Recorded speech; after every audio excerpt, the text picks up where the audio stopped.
नमस्कार, जय श्री कृष्णा। स्वागत करता हूं मैं आपका अपने चैनल कुंडली शास्त्र में। मैं हूं एस्ट्रोलॉजर रतन सिंह। मिथुन राशि हो चाहे मिथुन लग्न हो, दोनों के लिए वीडियो इंपॉर्टेंट रहने वाला है। अप्रैल का महीना, जी हाँ 2026 का ये जो अप्रैल का महीना चल पड़ा है, ये आप लोगों के लिए कैसा रहेगा, इसी के बारे में आज हम चर्चा करेंगे। चार ग्रहों के बड़े बड़े गोचर होंगे, नक्षत्रों के ऊपर आज हम चर्चा नहीं करेंगे। तो इनका क्या कुछ प्रभाव पड़ेगा आप लोगों के ऊपर, क्या सकारात्मक है क्या नकारात्मक है, सबके ऊपर बात करेंगे। लेकिन हाँ, कुछ विशेष योग बन रहे हैं, कुछ राजयोग कह लीजिए, दुर्योग कह लीजिए, इससे जीवन पे बहुत ज़बरदस्त असर पड़ने वाला है। ये गेम चेंजिंग आप लोगों के लिए साबित हो सकता है खास करके करियर के पॉइंट ऑफ व्यू से, ठीक है ना। क्या कुछ परिवर्तन हुआ है इसके बारे में जरा सा देख लेते हैं। मंगल जो है वो 2 अप्रैल के दिन मीन राशि के अंदर गोचर करेंगे।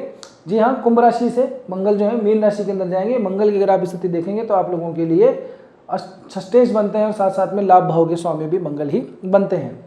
तो आप लोगों के लिए दशम में चले जाना, 11th लॉर्ड 10th में चला जाए तो ठीक ठाक स्थिति है ना। और इसके ऊपर डिटेल में और बात कर लेंगे। अपने वृश्चिक राशि तो नवम पंचम है, दूसरी राशि से द्विद्वादश है, क्या कुछ इम्पैक्ट पड़ेगा इसके बारे में जान लेंगे। बुध जो है, बुध आप लोगों के लिए क्योंकि आपके राशि से आपके लग्नेश हैं, चतुर्थेश भी हैं, नवम में अभी बैठे हैं, राहु के साथ में कंजक्शन अभी बनाया हुआ है। जैसे मंगल यहाँ से गए, मंगल यहीं तो थे, तो 3 ग्रह जो थे यहाँ से 2 ग्रह बच गए।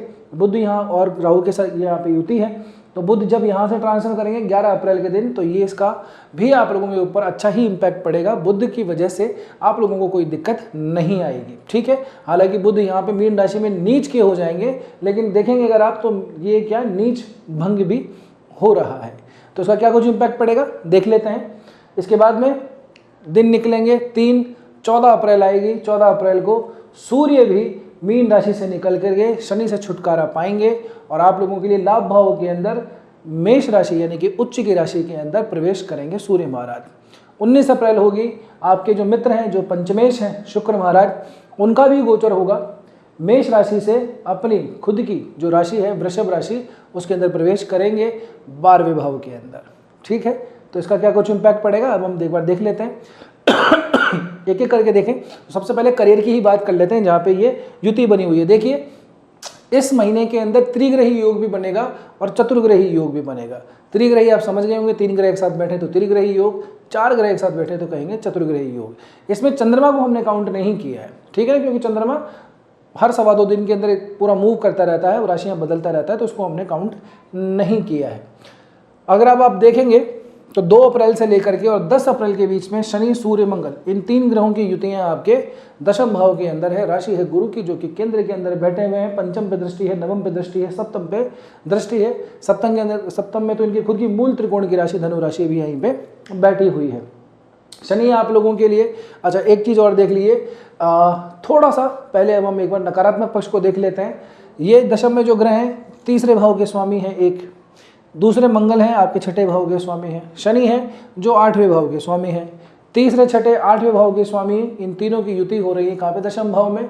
तो यहाँ पे करियर के अंदर थोड़ी सी हमको दिक्कत दिखाई दे रही है, काम के अंदर थोड़ी सी समस्या दिखाई दे रही है, ठीक है। अब एक चीज़ आपको मैं समझा दूँ, जो भी नए दर्शक हैं वो समझ लीजिए, पुराने तो जानते ही हैं। क्या होता है कि आपको ये जो ग्रहों के गोचर है ये एग्जैक्टली ऐसे कैसे के फलित नहीं करवाना है।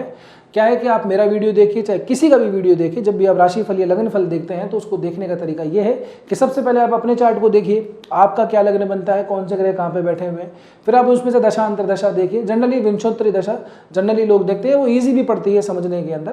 तो विंशोत्तरी दशा को देख लीजिए, कौन सी दशा है, कौन सी अंतरदशा है, कौन सी प्रत्यंतर दशा है, उन ग्रहों से संबंधित गोचरों को ज़्यादा फलित कीजिए, ठीक है। वो ज़्यादा एप्लीकेबल आप लोगों के लिए होंगे, ठीक है ना। अब ऐसा नहीं है कि मिथुन राशि मिथुन लग्न वालों के लिए सबके लिए ही एज इट इज़ ऐसे कैसे फॉलो होगा। आपकी मेन पत्रिका के अंदर ग्रहों की पोजीशन कहाँ है वो सबसे ज़्यादा इंपॉर्टेंट होता है। अब जनरली आदमी को समझ में नहीं आता क्या ग्रह, क्या दशा, अंतरदशा। फिर और डीप डाइविंग जब हम जाते हैं तो उसमें हम नवमांश में या दशमांश में कई सारे डिविजनल चार्ट्स हैं, नक्षत्र हैं, ठीक है। दशाओं के अंदर हम अलग अलग दशाओं को भी देख लेते हैं, योगिनी दशा को भी देख लेते हैं, अष्टोत्तरी दशा को भी देख लेते हैं, कई सारी चीज़ें हैं बहरहाल तो इतना कुछ कैलकुलेशन सामान्य आदमी को नहीं आता। तो ऐसे अगर आपको कोई प्रश्न है जिसका आप ज्योतिषीय समाधान जानना चाहते हैं तो नीचे कॉन्टैक्ट इन्फॉर्मेशन दी हुई है, आप अपना अपॉइंटमेंट आके बुक करवा सकते हैं। अब देखिए इन तीनों भावों की जो स्वामी हैं उनकी युति हो जाना, फिर इसमें से शत्रुता आपस में रखना, शनि और सूर्य की शत्रुता भी है। तो ये ऐसी स्थिति के अंदर आपको ओवरबर्डन काम का दिखाता है, एफर्ट बहुत ज़्यादा डालने के लिए दिखाता है, वर्क एनवायरनमेंट को थोड़ा सा बिगड़ा हुआ भी यहाँ पे दिखाता है। हालांकि ये मंगल घर है, मंगल अपने से नवम पंचम का संबंध बना रहे हैं, लेकिन देखेंगे तो दृष्टि संबंध यहाँ पे कोई खास विशेष यहाँ पे नहीं पड़ता, ठीक है ना। शनि की भी कोई यहाँ पे दृष्टि नहीं आ रही है, सूर्य की भी कोई दृष्टि नहीं आ रही है। शुभ ग्रह की दृष्टि भी 19 अप्रैल के बाद में ही आपके जो है छठे भाव के ऊपर पड़ेगी। अर्थ त्रिकोण के अंदर ये भाव भी आता है, यहाँ से वर्क इन्वायरमेंट भी देखा जाता है। तो वर्किंग कंडीशन थोड़ी सी बिगड़ने वाली है, टेंशन वाला माहौल रहने वाला है, काम का बर्डन बढ़ेगा। ऐसे समय में मिथ्या आरोप भी व्यक्ति के ऊपर जाते हैं। अगर आपके पास में पुराने से ही कोई आपको पिन किए जा रहे हैं, आपके बॉसेस अगर पिन कर रहे हैं, आपके कुलीग्स अगर आप पिन कर रहे हैं, जॉब छोड़ने की सी नौबत आ रही है, रहा नहीं जा रहा है काम, बस क्या है कि बस बहुत हो गया, आपको चेंज कर लेते हैं, तो ये समय उसके लिए और भी ज़्यादा टफ रहने वाला है। अगर आपकी मेन चार्ट के अंदर इनकी कंडीशन ठीक है, ये प्लानेट ठीक है, इनसे संबंधित कोई दशांतर दशा नहीं है या शुभ ग्रह की कोई दशांतर दशा चल रही है, तब तो कोई चिंता की बात नहीं है। लेकिन फिर भी इनकी ग्रह का गोचर का इम्पैक्ट आपके ऊपर 100% पड़ेगा ही पड़ेगा। तो आपकी वर्किंग कंडीशन थोड़ी सी बिगड़ने वाली है, थोड़ी सी वर्क एनवायरनमेंट थोड़ा सा खराब होने वाला है। जो लोग स्विच करना चाह रहे हैं, जॉब को चेंज करना चाह रहे हैं या तंग आकर के नौकरी छोड़ चुके हैं, है ना, उन लोगों को अभी तो आप थोड़ा सा अगर छोड़ दिया है तो 10-15 दिन थोड़ी शांति रखिए, उसके बाद में जब बेटर समय आएगा तब आप अच्छा सा काम कर लीजिएगा। क्या होगा, 11 अप्रैल के बाद में आपके राशि से आपके लग्नेश बुध महाराज जो है वो प्रवेश करेंगे यहाँ पे दशम भाव के अंदर। अब 3 ग्रहों के साथ में बनेगी चतुर्ग्रही योग। देखिए तो इसका मतलब क्या हुआ कि 2 अप्रैल से लेकर 10 अप्रैल तक त्रिग्रही योग है, 11 अप्रैल से लेकर के और 14 अप्रैल के बीच में चतुर्ग्रही योग बनेगा। ये 4 ग्रह एक साथ बैठेंगे, तो इन चारों ग्रहों की स्थितियों में कुछ अच्छी बातें भी हैं, कुछ बुरी बातें भी हैं। ऐसे समय के अंदर जो व्यक्ति ऐसा है जो राइटिंग प्रोफेशन से रिलेटेड है, जो क्रिएटिव फील्ड के अंदर काम करते हैं, जो ऐसे हैं ऑडिटिंग है, अकाउंटिंग है, फाइनेंस से संबंधित काम करते हैं, कम्युनिकेशन लाइन में मीडिया पर्सन है, ठीक है ना, उन लोगों के लिए समय ठीक है। पॉलिटिक्स के अंदर भी जो लोग हैं उन लोगों के लिए थोड़ा सा झोल झाल का समय है। जब अपनी स्पीचेस वगैरह दें, भाषण वगैरह दें, तो बड़ा सावधानी आप लोगों को रखनी पड़ेगी, कहीं आपके बयान को तोड़ मरोड़ के कुछ ऐसा ना कर दिया जाए जो आपके लिए नेगेटिव इम्पैक्ट डालने वाला हो, क्योंकि अभी कई सारे स्टेट्स के अंदर चुनाव भी होने वाले हैं। तो ऐसे समय के अंदर थोड़ा सा ध्यान रखना चाहिए। अगर आप बॉस वाली पोजीशन पे हैं, हेड ऑफ द डिपार्टमेंट हैं, मैनेजर हैं, अच्छी खासी सीनियर पोस्ट पे हैं, आपके अंदर बहुत सारे जो है कई लोग काम करते हैं, बहुत सारे आपके अंडर के अंदर, तो भी आप लोगों को अपने जो करेक्टर है, आपकी जो पर्सनैलिटी है, उस पर्सनैलिटी को इतना ज़्यादा आप लोगों को मेस्मराइज नहीं कर देना है कि सामने वाले गलत मतलब निकाल लें, ठीक है ना। आपकी बातों का गलत अर्थ जरूर से इस समय पे निकाला जा सकता है, या आपके किसी एक्शन का जो है रिएक्शन गलत वे के अंदर निकल के आ सकता है। तो बड़ा सोच समझ के सूझबूझ से रणनीतिक तरीके से काम करने का ये टाइम है, ठीक है ना। जॉब स्विच करनी है, चेंज करनी है, उसका सभी समय नहीं है। 14 अप्रैल के बाद के अंदर आप चाहें तो ये काम कर सकते हैं। 14 अप्रैल के बाद में क्या होगा, आप लोगों के लिए सूर्य जो है उच्च अवस्था के अंदर होंगे। 3rd हाउस का लॉर्ड 11th हाउस में बैठेगा, अपने भाव से नवम पंचम का संबंध बनाएगा। यहाँ पे आपके पराक्रम, आपके मेहनत को रिकग्निशन जरूर से दिलाएगा। आपको थोड़ी सी जो आपने मेहनत की है, जो भी आपने एफर्ट डाले हैं, उसमें आपको रिजल्ट जरूर मिलेगा, लाभ जरूर मिलेगा, ठीक है ना। और वैसे भी यहाँ पे शुक्र के साथ में बैठे, शुक्र पंचम भाव के स्वामी भी हैं, दृष्टि भी यहाँ पे पड़ेगी। तो ये जो समय होगा ये होगा 14 अप्रैल से लेकर के 19 अप्रैल के बीच में, जब शुक्र और सूर्य की युति बनेगी। ये युति सामान्यतः अच्छी ही मानी जाती है, चिंता करने की बात नहीं है। 19 अप्रैल के बाद में शुक्र आगे मूव कर जाएंगे, सूर्य यहीं पर रहेंगे। तो अगर आपको जॉब स्विच करनी है तो 15 अप्रैल 14 अप्रैल के बाद में ही ट्राई कीजिएगा। उससे पहले स्थितियां थोड़ी सी उस मामले में ठीक नहीं। ऑफिस पॉलिटिक्स का भी थोड़ा सा स्पेशली ध्यान रखिएगा, आप उसका भी शिकार हो सकते हैं। अब आपके मेन चार्ट के अंदर छठा भाव बहुत बलवान है अगर, तो फिर तो आपके ऊपर इतना इम्पैक्ट नहीं पड़ेगा। बलवान इन द सेंस यहाँ पे क्रूर ग्रह हैं, देख लीजिए यहाँ पे मंगल अगर बैठे हैं, यहाँ पे शनि अगर बैठे हैं, तो फिर आप लोगों के लिए काफ़ी कुछ जो है ऑफिस पॉलिटिक्स इतना कुछ बिगाड़ नहीं पाएगी। बट टेंशन ज़रूर रहने वाली है, वर्कलोड रहने वाला है। काम को थोड़ी सी बारीकी का अगर काम है तो थोड़ा सावधानी से कीजिएगा, कुछ एरर, कुछ मिस्टेक्स उसमें हो सकती हैं। डिस्टर्बिंग जो चीज़ें हैं वो आपके आसपास ज़रूर सराउंडिंग में रहने वाली हैं। आगे बढ़ें, अब आपके हम देख लेते हैं पैसों को, वेल्थ वगैरह को, कुछ पैसा वैसे का क्या सीन रहेगा इस महीने के अंदर। तो ये भाव है चंद्रमा का, चंद्रमा मूवेबल है, ठीक है, लेकिन दूसरा जो भाव है केंद्र का भाव, चौथा भाव है, वो बुध का ही भाव है। अभी ये चौथे का स्वामी नवम में चल रहा है, तो बहुत बढ़िया है। मंगल जैसे ही निकले हैं तो राहु और बुध दोनों मिलकर के अपना अच्छा इम्पैक्ट आपको दे सकते हैं, ठीक है ना।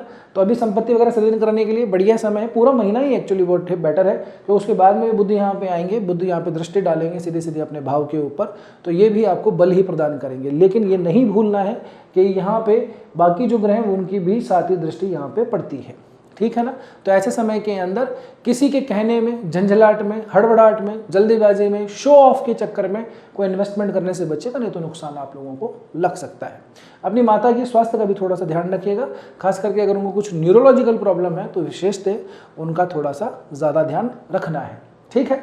आगे बात करते हैं आपके हेल्थ की। तो स्वास्थ्य की दृष्टि से अगर मैं बात कहूँ तो मंगल जो है अपने भाव से नवम पंचम का संबंध रख रहे हैं, लेकिन दृष्टि संबंध नहीं बनाते हैं। शुक्र जैसे शुभ ग्रह की दृष्टि पड़ेगी, लेकिन 19 अप्रैल के बाद में। इस भाव का स्वामी केंद्र में चला गया है, मंगल है, अपने मित्र की राशि के अंदर है, जल तत्व की ये राशि है, जल तत्व के अंदर ही अभी जो है मंगल यहाँ पे चले गए हैं। तो हेल्थ की पर्सपेक्टिव से आप लोगों के लिए सो है, ठीक ठीक है, इतनी ज़्यादा समस्या वाली बात नहीं पड़ती। लेकिन यहाँ से नवम पंचम का भाव है, दैट मीन्स यहाँ से अगर हम दशम को गिनते हैं तो वो पाँचों भाव पड़ता है, तो ये इनके लिए थोड़ा सा इम्पैक्टफुल ज़्यादा पड़ जाता है। 4-4 ग्रहों की युतियाँ, तो जिन लोगों को थोड़ा सा आर्थराइटिस की प्रॉब्लम है वो थोड़ा सा सावधान रहें। जिन लोगों को थोड़े से ऐसा है कि कोलेस्ट्रॉल की थोड़ी सी प्रॉब्लम है, ब्लड प्रेशर का प्रॉब्लम है, उसको भी थोड़ा सी सावधानी यहाँ पे बरतनी चाहिए, ठीक है ना। देन 19 अप्रैल के बाद में शुक्र यहाँ पे आएंगे, शुभ ग्रह की जो है दृष्टि पड़ेगी यहाँ पे आप लोगों के लिए। But in the same time जिनको बीपी, शुगर, थायराइड की प्रॉब्लम है उन लोगों के लिए ये थोड़ी सी स्थिति इतनी ज़्यादा ठीक नहीं नज़र आती, ठीक है ना। अब बात करें रिलेशनशिप वालों के लिए, तो रिलेशनशिप वालों के लिए समय वेल एंड गुड, बहुत बढ़िया है। कैसे बढ़िया है? शुक्र जो है अच्छी दृष्टि, सातवीं दृष्टि डाल रहे हैं 19 अप्रैल तक, बढ़िया है। इस भाव का स्वामी यहाँ पे दृष्टि डालता है, रोमांस के लिए अच्छा समय है। रिलेशनशिप में नहीं गए हैं तो जाने का बेटर समय है, रिलेशनशिप में है तो उसको मैच्योरिटी देने का सही समय है, रोमांस को थोड़ा सा बढ़ाने का समय है।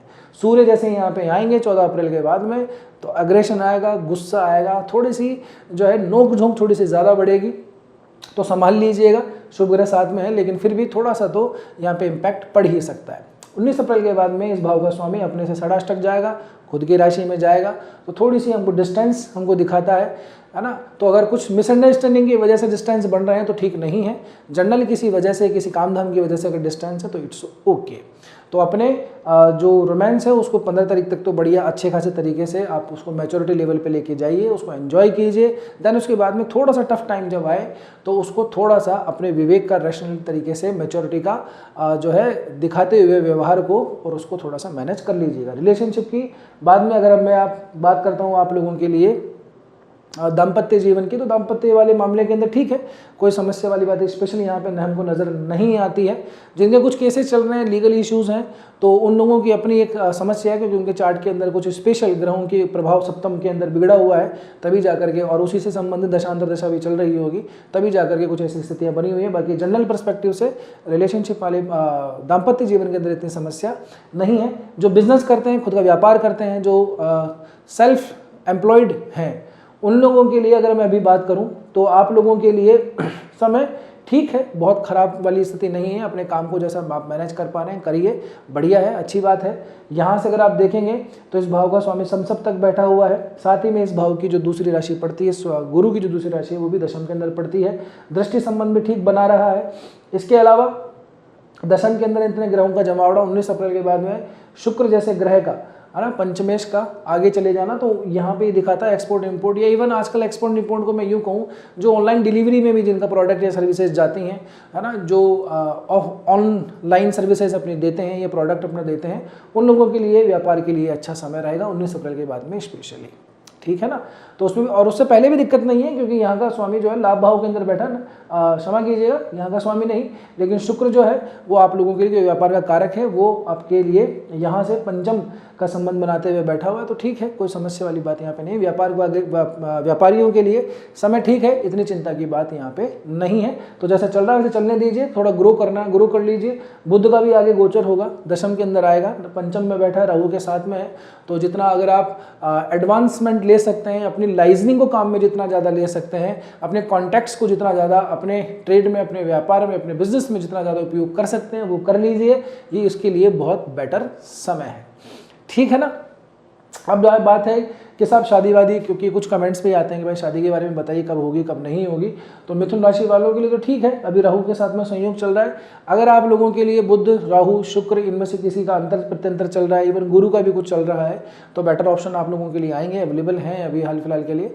बाकी आपका चार्ट देखने के बाद में ठीक से बताया जा सकता है। अब देखिए यहाँ तक पहुँचे तो वीडियो ठीक लगा ही होगा आप लोगों को। एक रिक्वेस्ट है मेरी आप लोगों से, ज़रा रुक जाइए, थोड़ी सी बात कर लीजिए। आप लोगों को ये है कि आप देख के चले जाते हैं, सब्सक्राइब वगैरह करते नहीं हैं। हमारा मोटिवेशन जो है आपके सब्सक्रिप्शन से, आपके लाइक से, आपके सपोर्ट से ही बनता है। जिस तरह से आप वीडियो देख रहे हैं तो इसमें ना कोई एडिटिंग है बहुत ज़्यादा, ना ही कोई इसमें स्क्रिप्टिंग है, तो जनरल सी चीज़ें हैं, लेकिन इसको थोड़ा सा कैलकुलेट करने में समय लगता ही है, समय लग ही रहा है। तो आपका थोड़ा सपोर्ट चाहिए, तो आप चैनल को सब्सक्राइब जरूर से कर दीजिएगा। लाइक तो आपने अब तक कर ही दिया होगा। रिक्वेस्ट मेरी ये है आप लोगों से कि जब आप कमेंट सेक्शन में जाएं तो उसको स्वाइप कीजिएगा, वहाँ पे हाइप का ऑप्शन आता है, वीडियो को हाइप ज़रूर से दे दीजिएगा। जितना ज़्यादा आप हाइप देंगे उतना ही आप लोगों को दिल से शुक्रिया अदा मैं करूँगा, ठीक है ना। तो बस आज के वीडियो में इतना ही, मिलते हैं अगले वीडियो में। तब तक के लिए स्वस्थ रहिए, मस्त रहिए, अपना और अपना ध्यान रखिए। जय श्री कृष्णा, जय श्री राम, हर हर महादेव, जय गौरी शंकर।